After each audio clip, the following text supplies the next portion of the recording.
जय हिंद दोस्तों। तो चलिए आज के क्वेश्चन को शुरुआत करते हैं जो आप लोग कमेंट किए थे। और ये क्वेश्चन जो है एक ग्रुप बी का क्वेश्चन है, पेपर 4 फिजिक्स ऑनर्स का क्वेश्चन है जो 2019 में 7 नंबर में पूछा गया है, जो 2021 के लिए भी बनता है। तो चलिए दोस्तों, बहुत ही कम टाइम में आपको देख लेंगे। दोस्तों एक बात आपको बता देते हैं कि जो भी क्वेश्चन हम पीडीएफ से लाते हैं तो पीडीएफ वाला क्वेश्चन देखिए, इसमें एक ही क्वेश्चन में बहुत सारे क्वेश्चन मिक्सिंग किया हुआ है और आपको 10 से 15 मिनट में ही बताते हैं। तो इसलिए बहुत ही फास्ट में हम खींच देते हैं। यदि आपको समझ में नहीं आता है तो वीडियो के नीचे कमेंट कीजिए, तो आपको हम लेक्चर के माध्यम से बताएंगे। तो वहाँ पे लैंग्वेज बहुत ही कम मिलेगा। तो बात रहती है यहाँ पे लैंग्वेज के लिए सभी कमेंट करते हैं कि सर जी लैंग्वेज लिख के बताइए, इसलिए आपको हम कॉपी पे बताते हैं और आप लोग देखते हैं। तो चलिए आज की वीडियो को शुरुआत करते हैं। आज का क्वेश्चन है क्वेश्चन बैंक का कि explain with circuit diagram the working of a full wave rectifier using 2 PN junction diodes, calculate its efficiency and ripple factor. देखिए दोस्तों, आज का जो क्वेश्चन है ये फुल वेव रेक्टिफायर का क्वेश्चन है। इसमें सर्किट डायग्राम भी बनाना है और ये किसका यूज़ करके, तो पीएन जंक्शन का यूज़ करके। इसी में कैलकुलेट करना, एफिशिएंसी भी कैलकुलेट करना और रिपल फैक्टर भी कैलकुलेट करना। बहुत सारे इसमें क्वेश्चन मिक्सिंग किया गया है, क्वेश्चन बैंक का क्वेश्चन है। तो दोस्तों इसमें देखिए आपको समझने में कुछ दिक्कत होगा क्योंकि फुल वेव रेक्टिफायर, इससे पहले हाफ वेव रेक्टिफायर होता है जो आपको नहीं बताया है। तो आप एग्जाम के व्यू से आपके लिए बहुत ही अच्छा हेल्पफुल होने वाला वीडियो दोस्तों, बहुत ही कंफर्म क्वेश्चन आपके एग्जाम में आएगा क्योंकि क्वेश्चन बैंक का है। तो चलिए आज के आंसर को शुरुआत कर लेते हैं।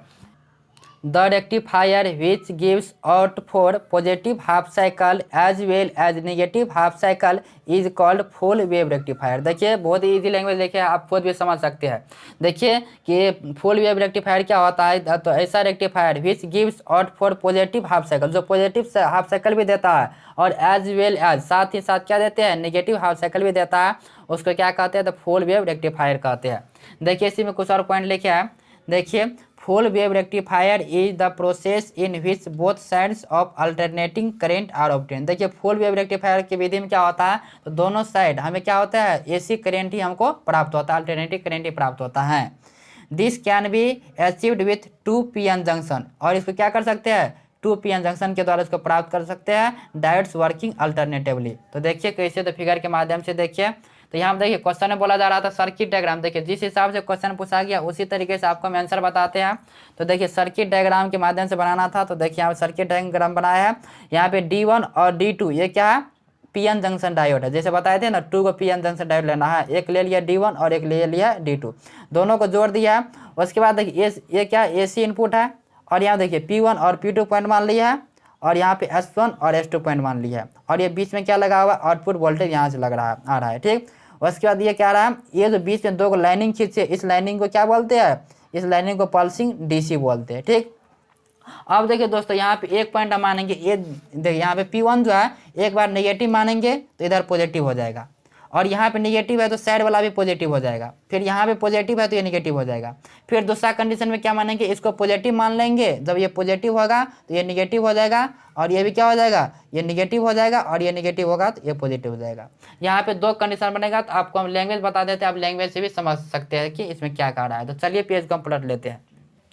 तो दोस्तों यहाँ पे देखिए कंस्ट्रक्शन एंड वर्किंग में हम लिखे हैं, क्या लिखा है, तो देखिए full wave rectifier consist of a step down transformer. देखिए यदि आप ट्रांसफार्मर के बारे में पढ़े हैं तो आपके समझ में आ जाएगा। तो फुल वेव रेक्टिफायर क्या होता है, ये कंसिस्ट होता है किससे, तो स्टेप डाउन ट्रांसफार्मर से कंसिस्ट होता है with P1 P2 and S1 S2। इसमें क्या होता है, किसके साथ, तो P1 P2 और S1 S2 के साथ ये जुड़ा होता है, जो आपको फिगर में बताया है। As primary and secondary coil, एक मान लिया P1 को प्राइमरी और P2 को सेकेंडरी, इसी सिमिलरली S1 को प्राइमरी और S2 को सेकेंडरी मान लिया coil. Input AC is connected across primary and output AC is taken across secondary. देखिए इसमें इनपुट AC किससे कनेक्ट हुआ है, तो वह प्राइमरी से, आप फिगर में देख सकते हैं, हम पीछे को नहीं पलट सकते। एंड और output AC is taken across secondary, तब इस प्रकार क्या होता है, आउटपुट जो होता है वह AC अल्टरनेटिव करंट वह क्या हो जाता है, लिया जाता है अक्रॉस सेकेंडरी। जब हम इनपुट को क्या करते हैं, प्राइमरी से कनेक्ट करते हैं, तब हमें आउटपुट किससे लेना पड़ता है, हमें सेकेंडरी से लेना पड़ता है।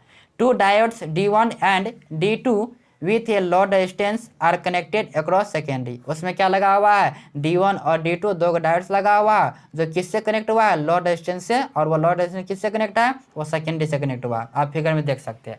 उसके बाद देखिए आगे क्या लिखे इसके बाद, इसके कंस्ट्रक्शन में कि during positive half cycle let us consider. देखिए दोस्तों अभी बताए थे, एक बार पॉजिटिव लेना है तो नेगेटिव आएगा, नेगेटिव लेंगे तो पॉजिटिव आएगा। तो देखिए सबसे पहले पॉजिटिव में क्या लिखा है, तो during positive half cycle let us consider P1 to be the negative end P2 be the positive. जब हम P1 को क्या मान लेते हैं, नेगेटिव मान लेते हैं, और P2 को पॉजिटिव मान लेते हैं। जैसे आपको फिगर में बताए थे, P1 को पहले नेगेटिव मानेंगे और P2 को पॉजिटिव मानेंगे, तब क्या हो जाता है, due to Lenz law, Lenz के नियम के अनुसार होता है, क्या होता है, S1 विल बिकम्स पॉजिटिव। जब P1 को नेगेटिव मानेंगे तो S1 क्या हो जाएगा, वह पॉजिटिव हो जाएगा, और P2 नेगेटिव है तो S1 क्या हो जाएगा, और P2 नेगेटिव है तो S1 क्या हो जाएगा, S2 क्या हो जाएगा, यहाँ पे नेगेटिव हो जाएगा। जो आपको फिगर में बताए थे, आप लैंग्वेज समझ सकते हैं। उसके बाद देखिए तो हमें क्या प्राप्त होता है, thus the diode D1 will be in forwarded bias. इस पर क्या होता है, D1 डायोड क्या होता है, फॉरवर्ड बायस में काम करने लगता है, और D2 will be reverse bias. और D2 किस में काम करना लगता है, तो रिवर्स बायस कंडीशन में काम करने लगते हैं। Therefore we have output through D1। इस प्रकार हमें आउटपुट किससे प्राप्त होता है, D1 से प्राप्त हो जाता है। देखिए सिमिलरली बताए थे नेगेटिव के लिए, तो देखिए for the negative half cycle, negative half cycle के लिए देखिए P1 will be becomes positive, P1 क्या हो जाता है, पॉजिटिव हो जाता है, and P2 will be negative due to Lenz law. Semi language लिखा आप समझ सकते हैं, S1 will be becomes negative. जब P1 क्या है यहाँ पे पॉजिटिव है तो S1 क्या हो जाएगा, नेगेटिव हो जाएगा, एंड S2 क्या हो जाएगा, पॉजिटिव हो जाएगा, क्योंकि S2 यहाँ पे क्या नेगेटिव है। आगे समझ में। तो उसके बाद देखिए हम लिखे 10 द, आगे पेज को हम पलट लेते हैं। तो दोस्तों देखिए 10 the diode D2 in the forwarded bias. इस पर क्या होता है, D2 डायोड क्या होता है, तो फॉरवर्ड बायस में काम करने लगता है। हैंस अतः we have output through D2, और आउटपुट हमको किससे प्राप्त होता है, D2 से प्राप्त होता है। Thus it gives output for both the half cycle, it is called full wave rectifier. इसी को क्या कहते हैं, फुल वेव रेक्टिफायर कहते हैं। अब देखिए दोस्तों इसी में पूछ दिया जाए कि इनपुट और आउटपुट वेव फॉर्म्स क्या होता है। देखिए यहाँ बता दिया कि ये है इनपुट का फिगर, ये इनपुट AC का फिगर आपको इस तरह का होता है। देखिए अप और डाउन इसमें दोनों होगा, अप डाउन दोनों होगा, लेकिन आउटपुट में क्या होता है, तो देखिए आउटपुट में क्या होता है, हमेशा अप ही होता है। D1 D2 ये डायोड्स मान ली, इधर टाइम वेरीज करता है। ठीक, यदि आपको पूछ दिया जाए तो इतना बना सकते हैं। वैसे ये क्वेश्चन आपको 15 मार्क्स में पूछा जाएगा, इसलिए आप ये लिखना पड़ेगा। क्वेश्चन 15 मार्क्स के लिए कम से कम 5 या 6 पेज आपको लिखना पड़ेगा, इसलिए यहाँ पे हम लिख दिया है। तो चलिए आगे हम पेज को पलट लेते हैं।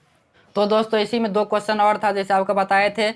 एक था रेक्टिफायर एफिशिएंसी निकालने के लिए। तो देखिए रेक्टिफायर एफिशिएंसी हम कैसे निकालेंगे, तो we know that the efficiency of rectifier is given by. देखिए इसमें रेक्टिफायर के एफिशिएंसी से हम क्या जानते हैं, तो यहाँ पे ईटा बराबर PDC divided by PAC। Formula आप लोग पढ़े होंगे, यदि नहीं पढ़े तो इससे पहले हम बहुत सारे वीडियो दे चुके हैं, आप देख सकते हैं।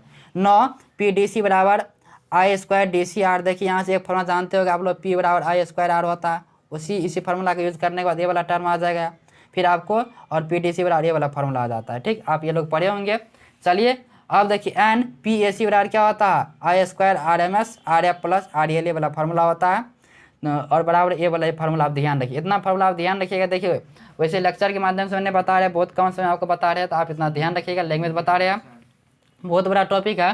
देखिए इसीलिए ईटा बराबर क्या हो जाएगा, जितना भी यहाँ फार्मूला बताया है, देखिए यहाँ पे PDC का PDC और PAC दोनों का फार्मूला बताया है। दोनों इसके डिवाइड में करने के बाद आपको ये वाला टर्म आ जाएगा, यहाँ भाग करके आप कर सकते हैं। देखिए सबको डिवाइड कर दिया, मेन डिवाइडिंग ये है दोनों का। यहाँ कैलकुलेशन करने के बाद आपको ये वाला टर्म आ जाएगा, और इतना टर्म को जब कैलकुलेशन करेंगे, सबका मान रखेंगे, तो कैलकुलेशन करने के बाद आपको ईटा बराबर इतना वैल्यू आ जाएगा, ये वाला वैल्यू आपको आ जाएगा। और ये ईटा क्या होता है, तो यहाँ पे परसेंटेज एफिशिएंसी जब निकालेंगे तो आपको इतना परसेंटेज के रूप में आ जाएगा। तो दोस्तों चलिए आगे हम पेज को पलट लेते हैं। तो दोस्तों यहाँ आप देख सकते हैं इसी में क्या था, तो हमको यहाँ पे रिपल फैक्टर निकालना था। तो देखिए यहाँ पे क्या, the ripple factor is defined as R बराबर, इसमें R बराबर फार्मूला क्या होता है, IAC डिवाइडेड बाई IDC वाला फार्मूला होता है, या इसी को इस टर्म में भी लिख सकते हैं। ठीक, इसीलिए R बराबर निकालेंगे। देखिए इस टर्म को इस फॉर्म में लिख सकते हैं, और डिवाइड बाई सेम है -1 आ जाएगा। ठीक, या इसे लिख सकते हैं। ठीक, हेयर देखिए IRMS और IDS के 2 फार्मूला होता है, आप ध्यान रखिएगा। उसके बाद देखिए उस फार्मूला का यूज़ करने के बाद आपको ये वाला टर्म आ जाएगा। ठीक, उसके बाद देखिए यहाँ पे फिर इसको कैलकुलेशन करेंगे, तो कैलकुलेशन करने के बाद ये वाला टर्म आ जाएगा, और उसके बाद यहाँ से R का वैल्यू निकाल सकते हैं, तो R का वैल्यू आपको इतना प्राप्त हो जाएगा। और उसके बाद लैंग्वेज देखिए क्या लिखे, hence full rectifier is far superior than half wave rectifier. दोस्तों आज का जो क्वेश्चन बताया बहुत ही कम टाइम में बता दिया, क्योंकि एग्जाम के व्यू से हम बताए हैं। आपका एग्जाम जो है कल ही यानी 26 अक्टूबर का ही है, इसलिए बहुत ही फास्ट में खींच दिया है। आप यहाँ से समझ भी सकते हैं, क्योंकि आप लोग का क्वेश्चन यानी आ जाता है, यानी क्वेश्चन मिल जाता है कि यही क्वेश्चन रहेगा, फिक्स रहता है, लेकिन आंसर नहीं मिल पाता है। इसलिए आपके सामने हम आंसर प्रोवाइड कर दिया है, आप यहाँ से नोट्स करके समझ सकते हैं। तो चलिए मिलते हैं अगले वीडियो में, तब तक के लिए धन्यवाद।